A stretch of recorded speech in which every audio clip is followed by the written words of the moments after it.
Hello, I'm Dan Murphy. The COVID-19 pandemic is reshaping economies across Asia and the Pacific. As the region combats a health and financial crisis, social and economic inequalities have been laid bare. Today we're asking, what role can technology play in propelling Asia's comeback? And what's being done to bring a sustainable, greener and more inclusive future into view? Welcome to the CNBC Debate.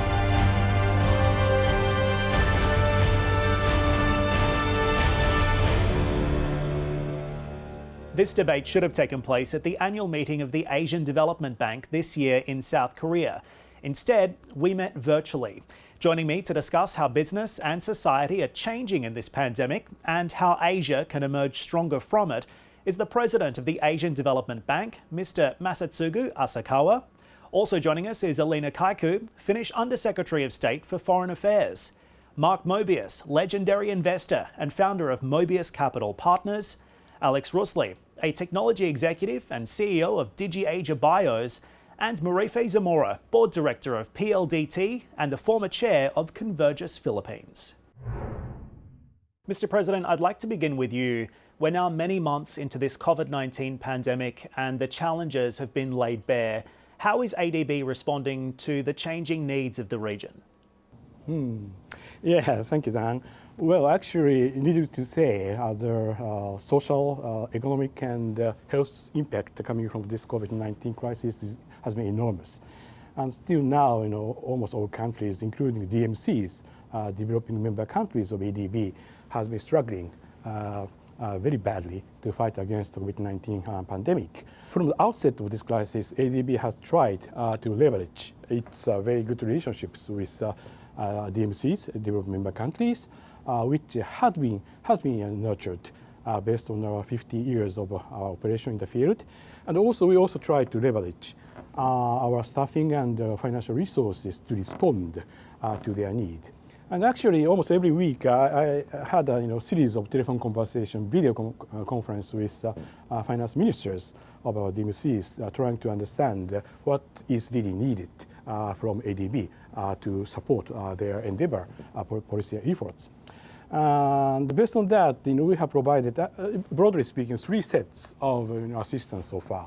One is, I would say, during the months of February and March, we got many requests from our DMCs to provide grant money for them to procure very critical medical equipment and supplies like masks, testing kits, ventilators, and PPEs, and so on.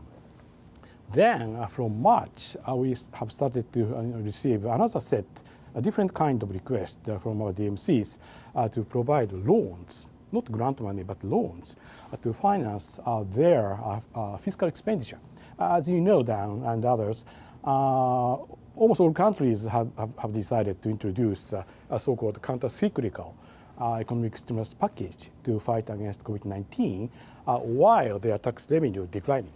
So inevitably, they are facing with increase of fiscal deficit, which needed to be financed externally. So we got a request to finance those financial gap, and to that end, we formulated 20 billion US dollars COVID-19 assistance package. We announced it in mid-April to respond to that kind of request. And ever since, we have been providing a very first quick disbursing fiscal support, financing instrument one by one. And by the end of this year, we expect to provide this type of liquidity support for the government to 26 DMC in the region.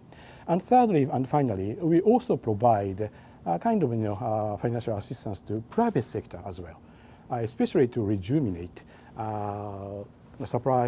global supply chain and also trade. Global supply chain and trade can be easily disrupted due to the financial constraints.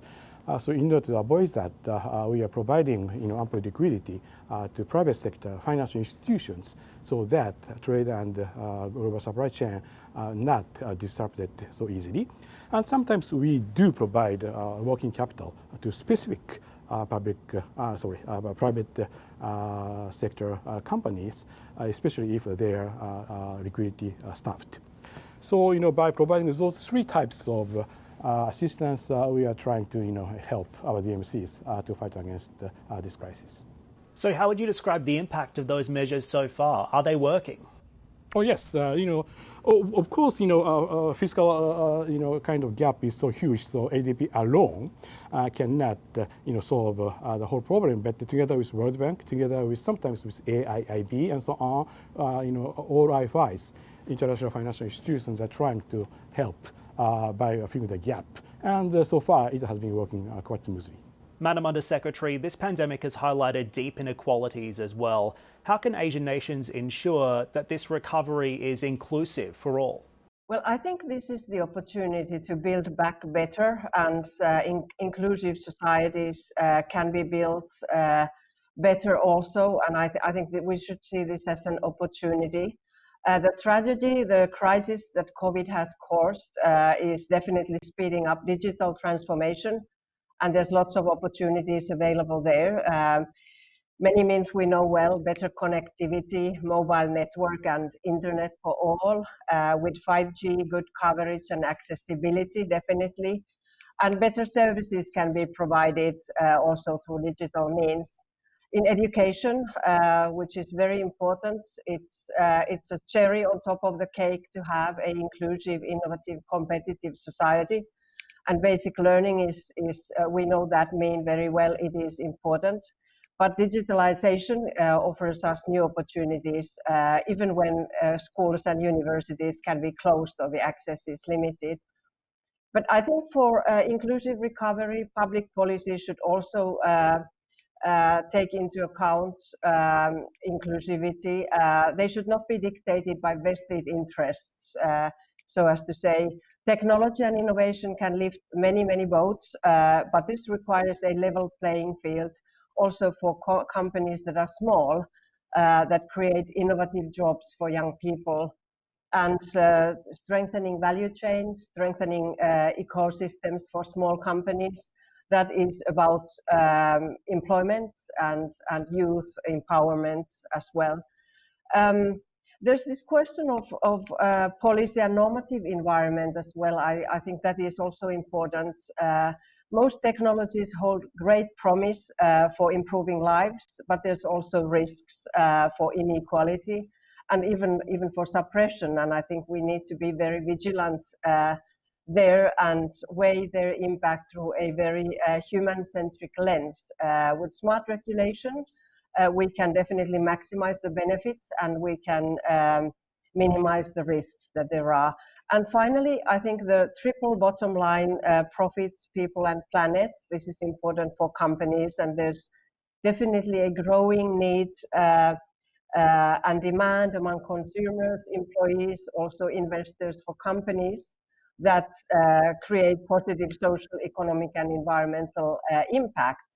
And entrepreneurs who see this opportunity, I think theirs is the future.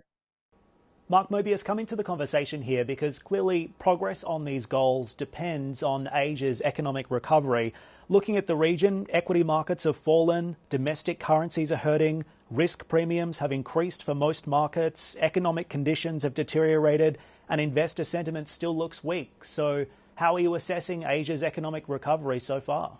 Actually, it's quite interesting. If you look at the markets closely, you'll find that in many cases we're in a bull market. In other words, it's not only the US market that has this incredible performance, but all of these emerging markets in Asia and China in particular, India, for example, also have done very, very well. Actually, I'm talking about the equity markets. So there has been an incredible opportunity to raise new funds. As you know, there have been a number of IPOs, particularly in the tech sector, that have been very, very successful. But as I look at the situation, I do believe that we're facing a V-shaped recovery by the end of this year as people return to work. And the faster that we can get people back to work and overcome the COVID lockdowns, the faster that these economies will do much better.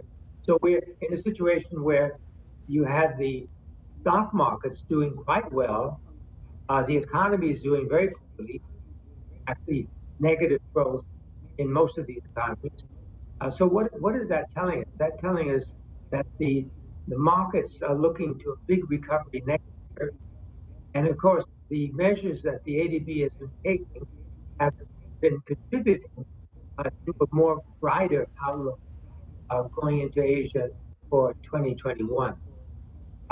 I do believe that the emphasis, and this is a wonderful opportunity that we have now, should be on infrastructure spending, and particularly in the power sector.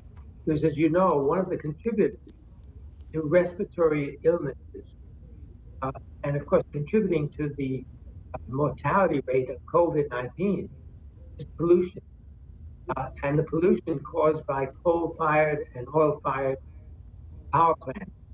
So the faster that we can move to renewable energy, wind, solar, etc., the better these countries are going to be. And that's where the ADB is making a big contribution. And I believe a partnership between the private sector and the ADB and other multilateral institutions could go a long way towards building this new infrastructure. And so it's a great opportunity because you're basically killing two birds with one stone, so to speak. First, you're building new power plants, new renewable power plants, reducing pollution. And on the other side, you're putting people back to work. So it's a great opportunity. And I believe one of the measures that could be taken would be the development of a bond market, an Asia-wide bond market, led by the ADB to raise money for infrastructure spending so that you have a partnership between ADB and the private sector. Marife, let's get some realities on the ground here, at least from a private sector perspective. How would you characterize the impact that COVID-19 has had on you and the businesses that you represent? Yes. The information technology business process management, or IT/BPM industry, and PLDT, the largest and only integrated telco in the Philippines, are helping to restore economic vibrancy.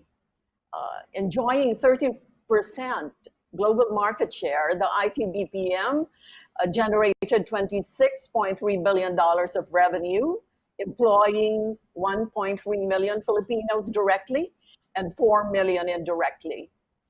The United States, Japan, Australia, and Europe are top export markets. To ensure the continued viability of the IT/BPM industry, they modified work and service delivery models immediately after COVID hit the country. So 67% are now working from home with virtualized desktops coupled with security and compliance controls. Practically all of the processes in an IT/BPM center are virtualized, from e-learning to face-to-face coaching using video conference, town hall meetings using WebEx or Zoom or Teams. And this has resulted in increased productivity and giving the industry the scope and the speed to take advantage of the surge in outsourcing demands. Of course, all of this will not happen without connectivity.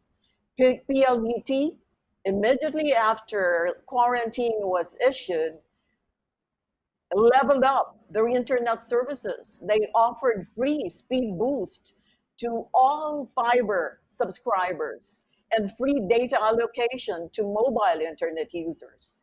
They also created platforms for e-learning, e-commerce, e-health, and telecommuting. 360 kilometers of fiber has been laid out all over the country, covering 96% of the population. And last July, PLDT Smart launched 5G sites in CBD and high traffic areas in Metro Manila. By December, we should have 500 5G sites all over the country. All of these initiatives by PLDT Smart and the IT/BPM industry are to position and accelerate the digital transformation, not just the businesses, government agencies, but the Filipino people as a whole.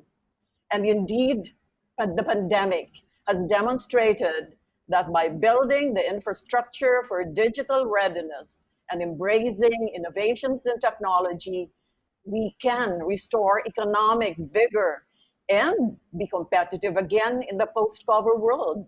Marife, we've seen such a fascinating pivot for businesses in a number of sectors. And I wanted to bring Alex into the conversation to contribute to this as well, because, Alex, I thought it was interesting. There was a recent survey that was conducted by SAP that said that 40% of Asian businesses are still taking a wait and see approach to this pandemic. How concerning is that complacency? Look, I guess, it depends on what industry you're in, right? I've been, after I used to run the second largest telco in Asia until 3 years ago. So I'm used to looking at sales of smallest chunks of units, right? I mean, as when they sell airtime, it's $1.50 and all that. So after I left the corporate world, I started to invest in fintech businesses, digital businesses, and during this COVID period, what we're seeing is actually there's a mix, right? We're quite blessed that we don't see our numbers impacted all in a negative way, right? So our fintech service that deals with the medium top, that's kind of died down, right? So there's real problems there, but all the business that we do that relates to the bottom of the pyramid is still thriving, right? I guess people still need telecommunication services. People still need to buy their soaps, their ketchups, the small, all these bits and pieces that's produced by the FMCG companies, right? And we're supporting lending, and we're supporting the whole supply chain in that sense, and that's been going well. Yes, we cannot give loans at a high interest rate, but when they're able to take it, the bad debt is south of 0.5%, right? It's very small, because these small businesses can't sacrifice a cycle of not paying just for just to be able to be happy in one cycle. They need to survive as well, right? So they will find ways to pay back their supply chain debts. Now, what we're also observing in this past few months is government tries to has been trying to give direct assistance in all kinds of formats, whether it's cash, whether it's food and all that, right? And then ADB is an active part of that, and then the multilaterals are an active part of that. Now, the challenge there that we see is that governments are afraid to make mistakes.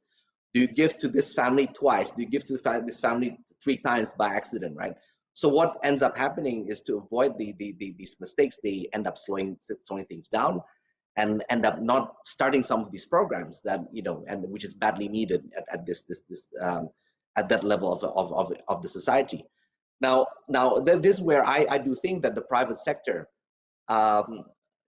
like ourselves, can play a much bigger role, and which we do, right? Which we do, and because okay, so what if there's this delinquency in this component, but it still can be made up. So things need to roll, right? Money needs to flow into the market, and I agree with what Mark said before, that the improvement of the economy will start from the bottom side, the bottom of the pyramid coming up, right? And that's how we'll see things move along well. So, Alex, you're running a technology business. How are you seeing technology being used to make this recovery faster and more inclusive today? Yes. So first of all, the technology limits the leakages, right? So in the past, in the good times, right, even to the bottom of the pyramid, people pay they make money. They owe 10, they make 15, right? Okay, they have 5, right? Okay, should I pay 5? Should I pay only 9? But with the use of technology, you make sure that, okay, when they get the money, they can only pay using mobile money, for example. It's locked in a wallet. It cannot be side streamed anywhere. They cannot use it to buy cigarettes or whatever, right? So it makes a more efficient chain, and makes a more efficient technology, and then that's one way of making sure that technology creates a more efficient technology. Now, we are lucky that before COVID, there was a period where a lot of the investors, the venture capitals and all that, have educated the market by subsidizing a lot of these things in Indonesia. Indonesia being one of the destinations of a lot of these VCs in creating these unicorns.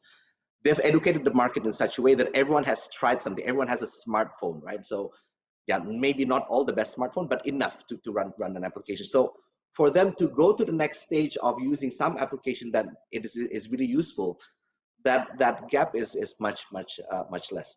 So we can't recover fast enough without the help of technology, and technology allows that the promise of technology taking it to the furthest part of the society is clearly showing, it's proving that it's delivering its promise. President Masa, what role do you think technology can play in serving the future development of the region? In the process of recovering from this crisis, I can find many areas where technology can contribute. And actually, COVID-19 pandemic is rapidly accelerating the transition to the digital economy, and we are seeing enormous economic changes, social changes happening in just in a couple of months, which normally would take a couple of years. And the technology is also reshaping our region a lot. And quite recently, I found out that the so-called Global Innovation Index reported that's PRC, People's Republic of China, Vietnam, India, and the Philippines have shown the most consistent progress on innovation in recent years, and with each now sitting in the top 50 of its global ranking.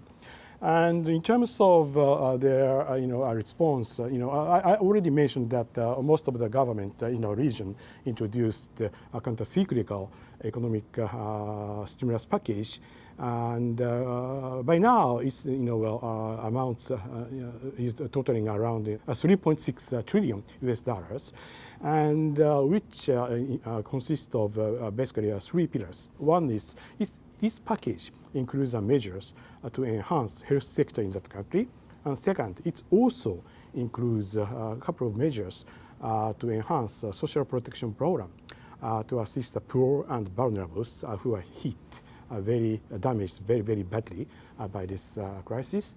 And thirdly, it also includes some economic stimulus package to weakened sectors which are also damaged by this crisis, such as tourism sector, trade sector, and agriculture sector, depending on the country situation.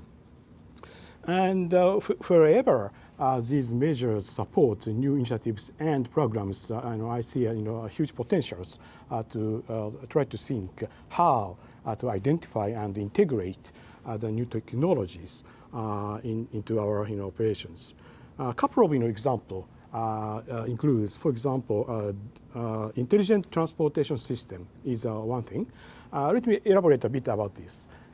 Simply because people are afraid to go back to public transportation because of the congestion, the possibility to get virus. So we are seeing a clear tendency for people to try to more and more rely on private transportation instead of public transportation. And that is understandable to some degree. But from the viewpoint of, for example, environmental concern, the private vehicles would result in more and more increased amount of CO2 emission, and also it would create more congestion in the street. So although it is understandable, the people's reliance more and more on private transportation instead of public transportation should not be greatly encouraged. And one of the policy measures we can take is to make public transportation more attractive to people by integrating the modern technology to make it more intelligent and smart. Another example includes, for example, digitalization of international trade. We should really support the resumption or rejuvenation of the international trade and investment flows. Because I firmly believe after this crisis is over, globalization is coming back. So digital technology is a good way to facilitate our trade flow and investment flows cross border. And also, we can think of public finance and tax management information systems by using digital technology and computerization, and so on. Finally, let me mention about one measures ADB has recently adopted, which is introduction of so-called ADB Venture. This is all about startup companies, innovative startup companies. And once again, I think there is many areas potential for these innovative startup companies, in such areas as sustainable agriculture, inclusive fintech, clean energy, and also digital health.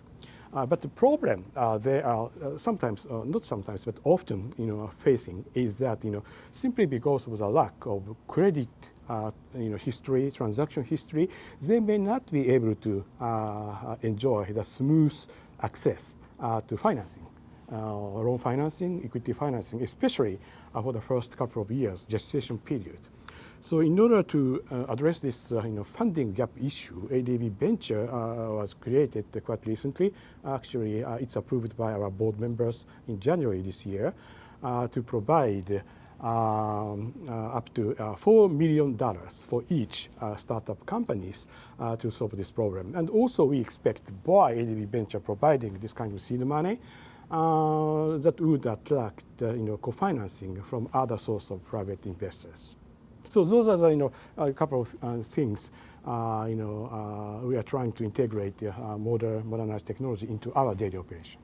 And Elina, over to you for a response on this. What's Finland's involvement in ADB Ventures, and can investments in clean tech, fintech, agri-tech really help to build an inclusive recovery and to improve outcomes for Asian nations? Absolutely, and I think this is a very critical issue for the better and greener future. There are, of course, a lot of things where it is sensible to invest, and so there's no lack of tech investment ideas, really. Better early warning systems have to do with crisis situations, better analytical resources for better responses for pandemics or climate change, mobile applications, and so on and so forth.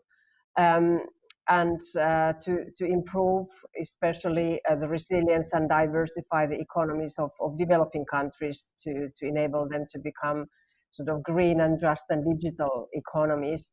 The ADB Venture is a great innovation as such. Together with others, my country has joined in partnering to create a venture. And as the president just said, it is very much about startups, early stage growth companies that make high impact technology solutions and lack funding. I think the partnership with the ADB offers benefits as the bank is a well-known and trusted institution. So it is good for the companies. It is a good point for leveraging funds also from private sector. And this is very much about sustainable development. The idea is that 80% of the projects would be climate related, and 75% also should have a positive gender impact, which is hugely important for Finland. We hope this will grow. It is starting at around 60 million altogether, but we hope this will become the largest innovation and impact technology platform in the region by 2030. I think we need to be ambitious there, and this is a good challenge for other investors as well. Alex, I wanted to get a quick response from you on this before we move over to our next topic. The criticism here is that, look, there's not enough coordination between the government and the fintech sector. Now, of course, it depends on what country you're in, but how would you respond to that? I don't think there's a lack of coordination. If anything, there's a lot of discussions and a lot of talks, right? But I think the objectives and the short-term targets are quite different. Fintechs, they're trying to grow the business as quickly as possible. Sometimes at the cost, growth at all costs, which ends up, where the fintech section playing games to make the numbers look inflated. Governments is trying to do everything clean, nice, proper, right? No misuse of money, right? I think there has to be some middle ground somewhere, right? Because I think in this kind of crisis, what you need to see is money flowing into the market. So I in my opinion, if it's money not spent well, it still gets out to the market and it gets spent, right? It creates a moving economy. So these different objectives need to be addressed in different ways. I think all money needs to be equity. Some of the money that is required to move the economy is also lending money, which is obviously not a cheaper kind of money. And then that's a country like Indonesia, that's what we're lacking now. I guess it's a mixture of just lack of available of cheap money, and two, there's the kind of investors who rather come in are the ones who want to take higher risk but potentially high return, right? And then if we've dealt with multilaterals before, the problem with multilaterals, they can't do anything small. I know that the president has mentioned just now that there's a new program, right? So we're looking forward to something, something that can be done there. But in the past, if it's not 50 million US deployed, it's too difficult, right? And the reality is some of these projects can't start. The education of the lower end of the pyramid takes time, right? To get the ball rolling, you really have to put hard work, and you have to be out there on the ground to educate people and to make people understand, and hopefully you get to that critical mass and things start to roll. Mr. President, would you like to respond to Alex? I fully agree with Alex, and yeah, thank you very much for encouraging, for us business. I just, would like to mention, we try to do our best. Marife, one of the other major issues that we see here is that this uptake of technology is rapidly changing Asia's job market. We're witnessing a historic transition in skills here. What are some of the trends that you're seeing at a board level? Dan, what I would like to do is really respond by saying that, sure, these technologies will need to be implemented, but we also need to ensure that the challenges that exist are addressed. And one of the challenges is technological unemployment. There is an ongoing narrative that says that more and more jobs will be lost to machines. But there is also a clear and distinct possibility that machines and humans will work together. So the argument shouldn't be about whether technology disruption will create or remove jobs. It should be about helping humans wield these technology tools. Thus, there is a need to move our workforce up the value chain by upskilling, reskilling, promoting lifelong learning and entrepreneurship. The IT BPM industry of the Philippines, which contributes 8% to the GDP, has an ambitious national talent upgrade program, which is patterned after Singapore's Skills Future, Malaysia's Talent Corp, and India's National Skills Development Program. At the center of this national talent acquisition and development project is a program to upskill 1 million Filipinos in 5 years. This will include scholarships, immersions, near-hire training, upskilling vouchers, tertiary education grants, train-the-trainer programs, massive online courses for teachers, and even boot camps and opportunities for teaching for industry veterans like us.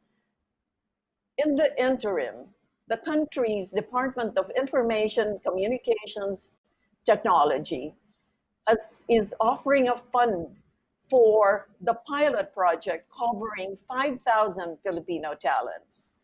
So we need funding for the remaining 995,000 Filipino talents. And as ADB President Masa has mentioned, the Global Innovation Index, which was of 2020, moved the Philippines 4 notches up to 50th rank among 131 economies. This index report measures the performance of countries in the area of innovation, and the Philippines has been included together with India, China, and Vietnam as the countries with the most improvements in innovation. So we're looking at private sector, even multilateral institutions to address our funding requirements. Okay, Mark, next to you on this. Unemployment rates have skyrocketed across Asia. Can technology help to fix that problem or just make a regional unemployment issue even worse? I don't think technology can solve that problem simply because there's so many people who are living from hand to mouth. I was in South Africa 2 months ago, and the lockdown meant tremendous hardship to so many people who are living from day to day. In other words, they need to earn money on a daily basis, and they're not doing high-tech jobs. They're doing deliveries, they're doing roadside stands of selling their own produce and that sort of thing. So I don't think technology can help in that regard. What can be done, however, is to get people back to work as fast as possible, and that means ending the lockdown and providing people with the wherewithal to prevent the spread of any kind of disease, whether it be COVID or whatever. So what I've seen in traveling around the world, going from South Africa, for example, to Germany, the German government has allowed people to return back to work, provided they use masks, and provided they use distancing, and it's working pretty well. So I think that's a very, very important element in this whole process. And as I said, the key is to get people back to work and to build infrastructure. So I think you can do two things at one time, and this is where the ADB comes into play with their financing of infrastructure and an acceleration of infrastructure programs, particularly in the power sector, providing renewable power. Then you can really move these economies forward and provide long-term solutions. So in some ways, I feel that this COVID-19 so-called crisis is a great opportunity. Let's talk about that opportunity. How is ADB going to prioritise funding in a post-COVID Asia, and is infrastructure going to be addressed? The situation with the ADB is that they can't do it all themselves. I mean, the ADB does have limited resources. They have tremendous resources, but they're limited. So there has to be a partnership between the ADB and the private sector.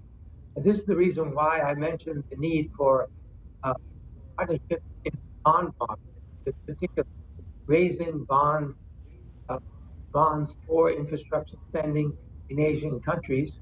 And of course, the ADB can play a role in coalescing the bond market and by promoting a bond market for all of the Asian region. President Masa, your response? Okay.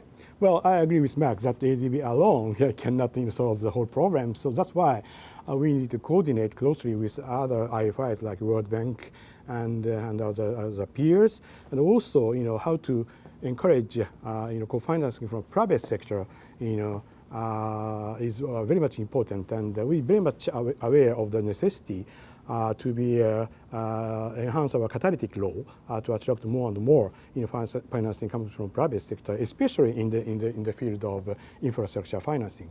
But more broadly, let me mention, from now on, we really would like to encourage investment in areas which has a really high social impacts.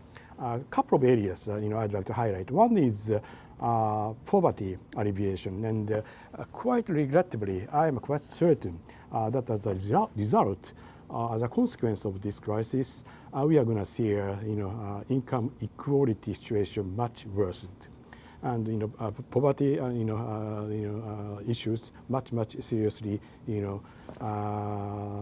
that need to be solved quite urgently. And I think from a medium to long-term perspective, the appropriate policy, recommendation to alleviate, absolute poverty is to invest in human beings, especially in the area of education and health. So I'd like to, increase a bit more of ADB's exposure to this so-called soft infrastructure sector to eradicate absolute poverty. And also technology can help, like e-learning and telemedicines, a couple of things we can take advantage of. Second area is gender equality issue. And still now in many developing countries, women belongs one of the most vulnerable class of people to external shocks, including this kind of pandemic, epidemic, and also external economic shocks. So that definitely need to be addressed after this crisis is over. And the third one is climate change.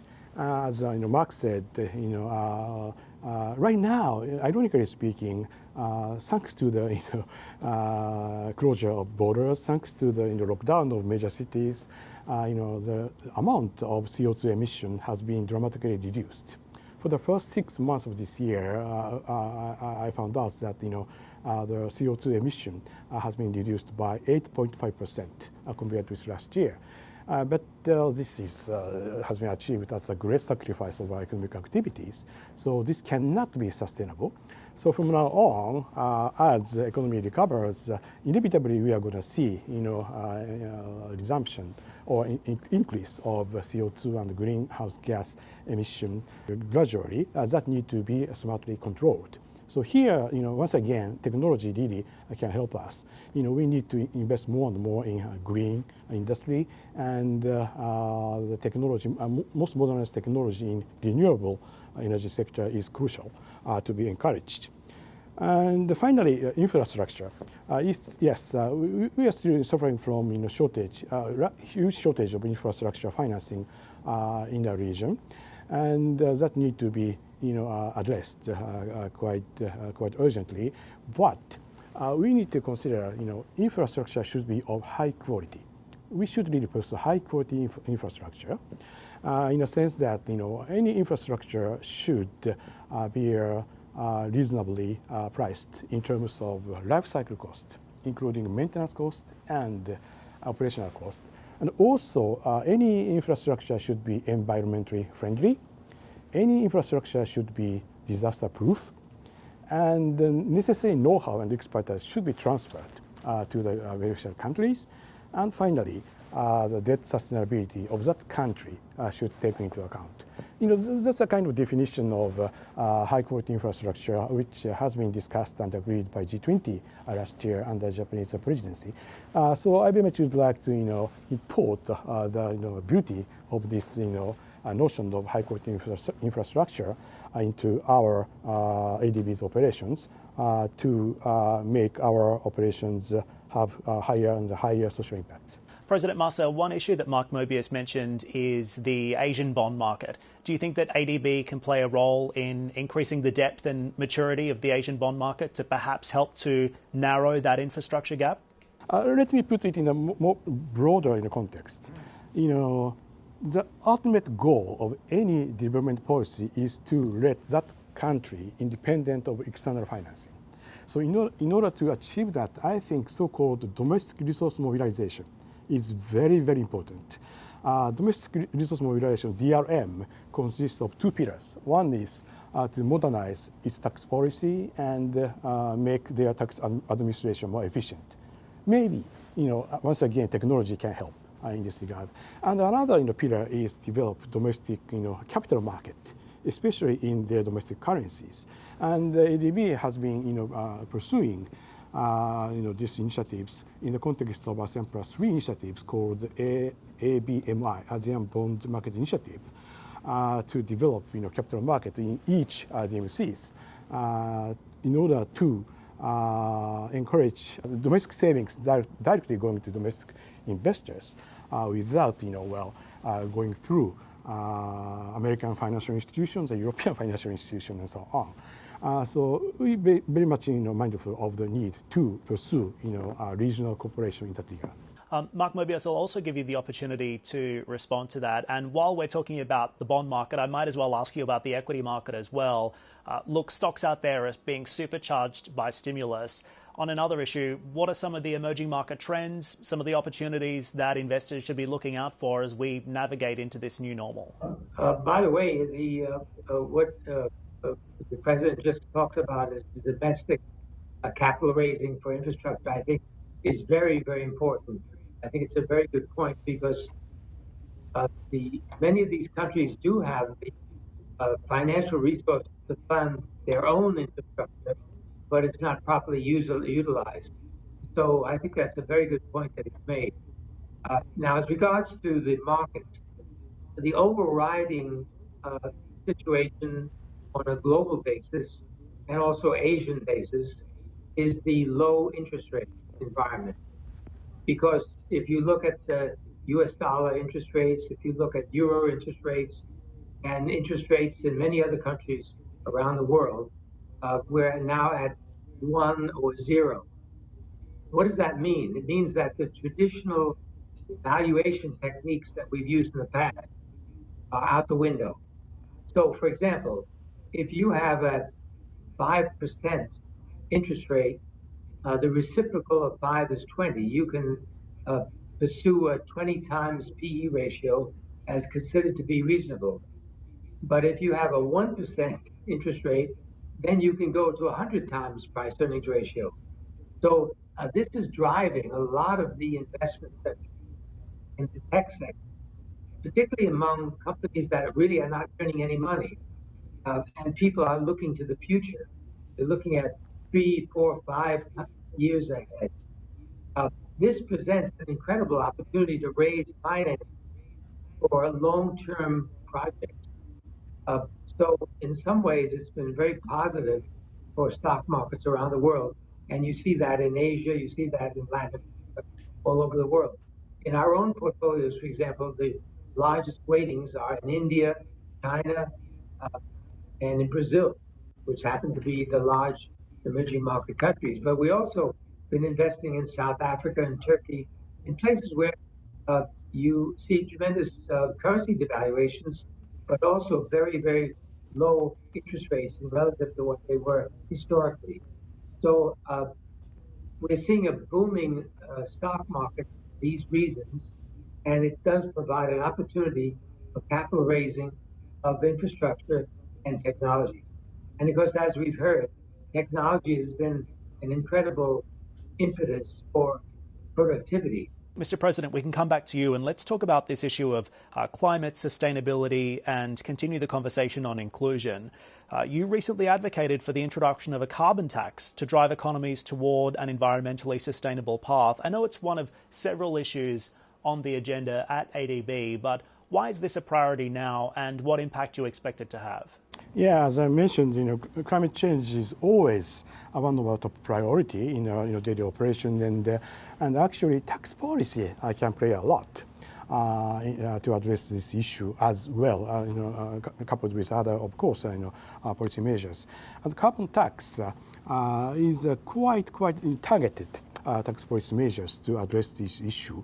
And ADB is not only an institution who provides financial resources, but also we are supposed to provide knowledge, advice, and we are really try to be a first-class knowledge bank to serve for DMCs. So in that context, we really would like to advocate the carbon tax concept to be adopted by our DMCs as quick as possible to contribute to some of the climate financing, climate change issues in our region.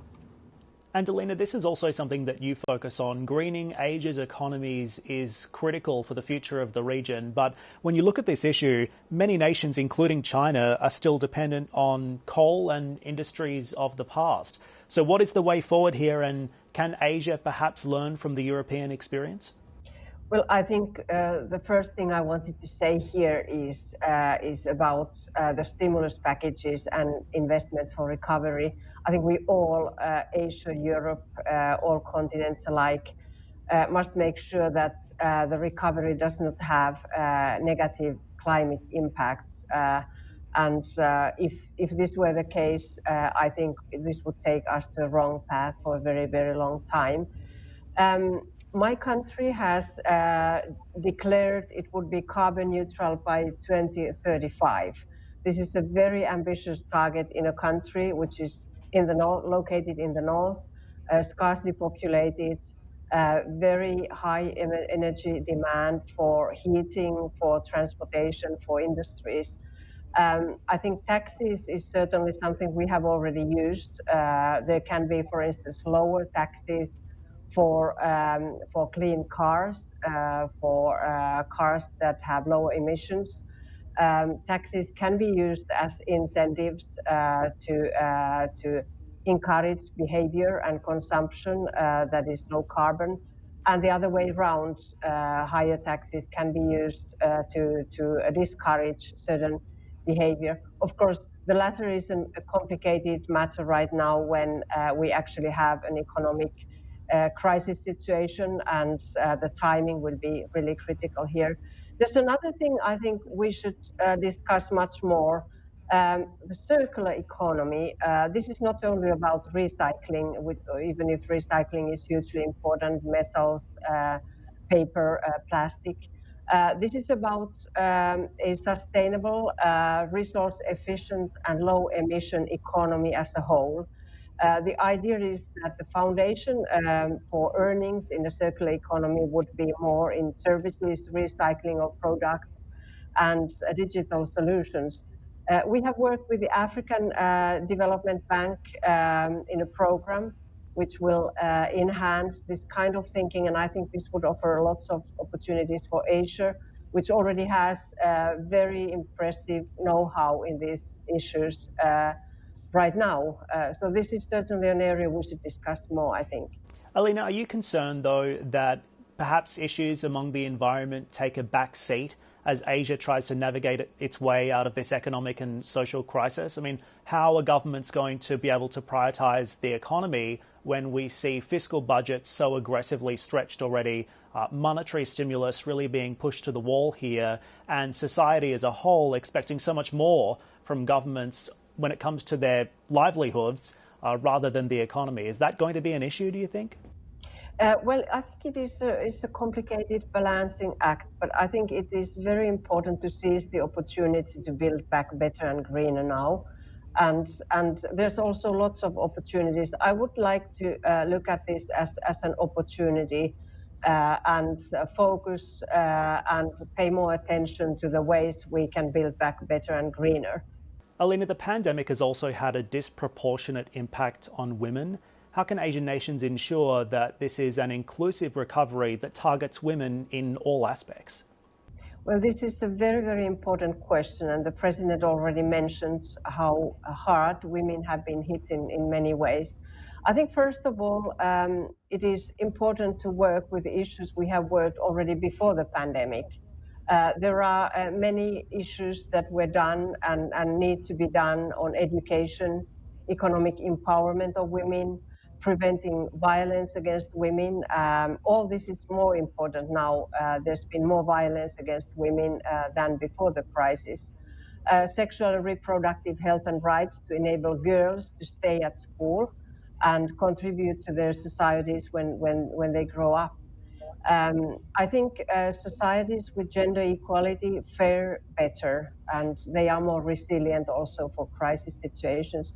I want to raise here one issue in particular, which has to do with technology skills for girls and women. Tech and math education at schools for girls it's a means to boost the entire economy and bring more talent into societies and economies, and make sure there's skills that are needed for a more advanced digital economy. The UN agency, UN Women, is launching a 5-year program called Generation Equality, and it has an action coalition that focuses especially on girls and women and tech. And my country has the pleasure to be one of the champions, and we will encourage many Asian countries and companies and institutions to join. has a lot of work to do in that area as well. And one of the initiatives that we have in working with companies in which we invest is to look at their board of directors.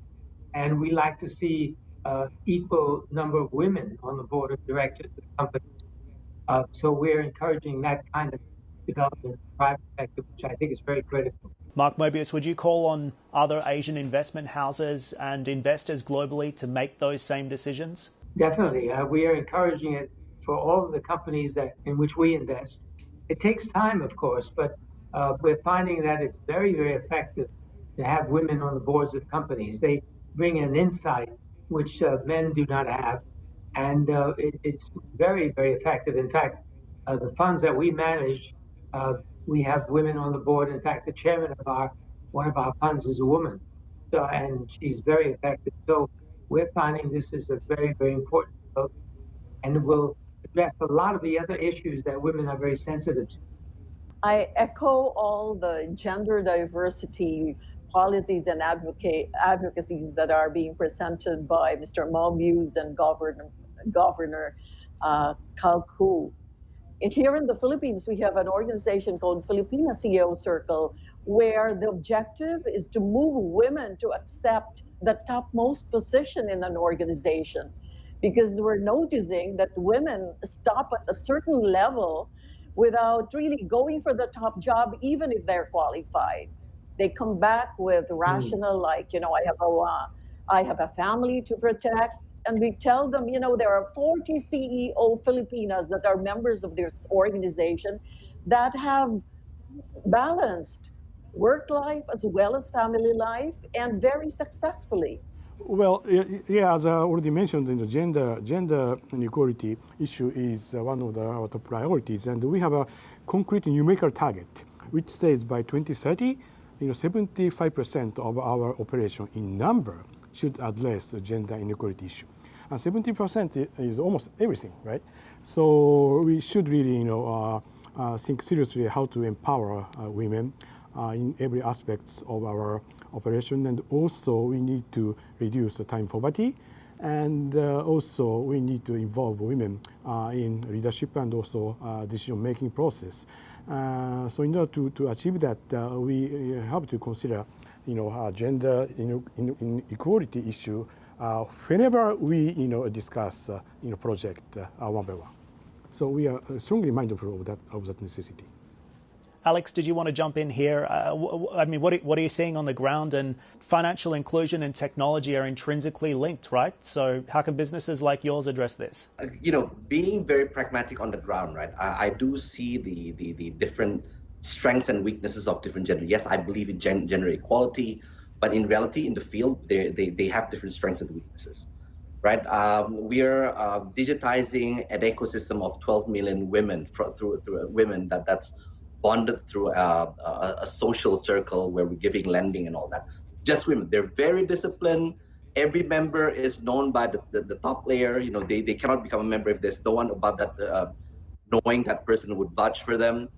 But if you ask whether we also have digitized 350,000 shops across the nation, but in reality, there are more men guarding resourcing those shops.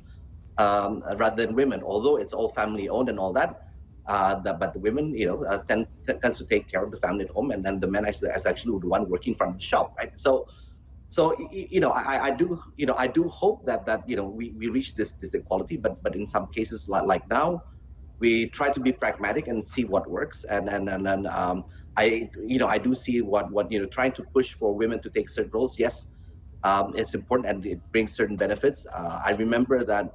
But I do believe that to get certain things done, different genders I do have different strengths and weaknesses, given the situation on the ground. And we are slowly running out of time now, but before we get some final thoughts from the President, I thought I'd take this opportunity to get some final thoughts from you all. As Asia progresses through this recovery, what's the most important thing to keep in mind? Elina, to you first. I think the first thing that comes to my mind has to do with being creative when you build back better and greener. Be creative and find solutions that are sustainable in long term. this is an opportunity, and even if we live through challenging times, there's plenty of opportunities to think differently right now. Marife, your thoughts? Well, in the end, it all comes down to people and values. We need to shape a future where we're putting people first and empowering them. Maybe eventually the world is going to be robotized. However, I believe that the best parts of human nature, which are creativity, empathy, stewardship, will rise and create a new constituency. And it is incumbent on all of us to ensure that the latter prevails. Mark Mobius. Yes, we are living in the great period of mankind's history. And with the technological advances that we see, which are actually accelerating, we can achieve incredible changes in so many areas that will benefit mankind. The environment, the social justice, and of course, corporate responsibility. So I'm looking at the future as a very, very bright one indeed. Alex? Yeah, I echo what everyone has said, but I'd like to add that to in this recovery process, I think there needs to be more balance in ensuring money actually gets to the market quickly, right? There between governance, planning, being careful versus just getting the money out there. There has to be some level of willingness to let go some of those stricter, more strict cycles that people usually go through in normal cycles, right?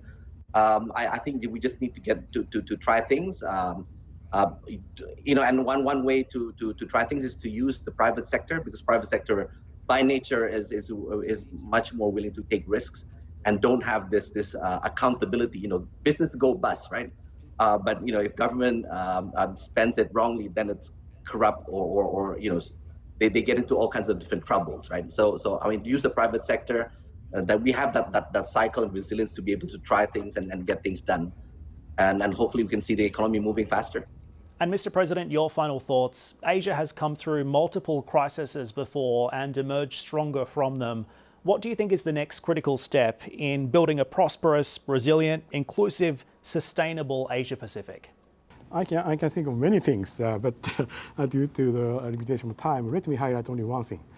I really think in order to make our economic recovery path by integrating technologies, inclusive and sustainable, I think one thing we cannot really avoid to deal with is the digital divide. Digital divide needs to be reduced, and by taking maybe 3 actions. One is we have to really improve their access to internet connection. And as of today, still 50% of the global population doesn't have any access to internet. And second, we need to reduce the cost of that connections in order to share the benefit coming from technologies with poor people, women, and also rural population, and so on. And thirdly, and finally, we have to improve the usability of those connection services. So in this regard, I do hope that governments would introduce sophisticated regulatory measures to reduce digital divide by promoting fair competition among providers while protecting individual privacy. I think digital divide is another thing we should seriously discuss. Well, I'd like to thank you all for joining us for the CNBC debate today. Mr. President, thank you very much. Elina, thank you. Mark, Alex, and Marife, we all appreciate your time. Thanks for joining us. That's all for this CNBC debate. I'm Dan Murphy. Thanks for watching.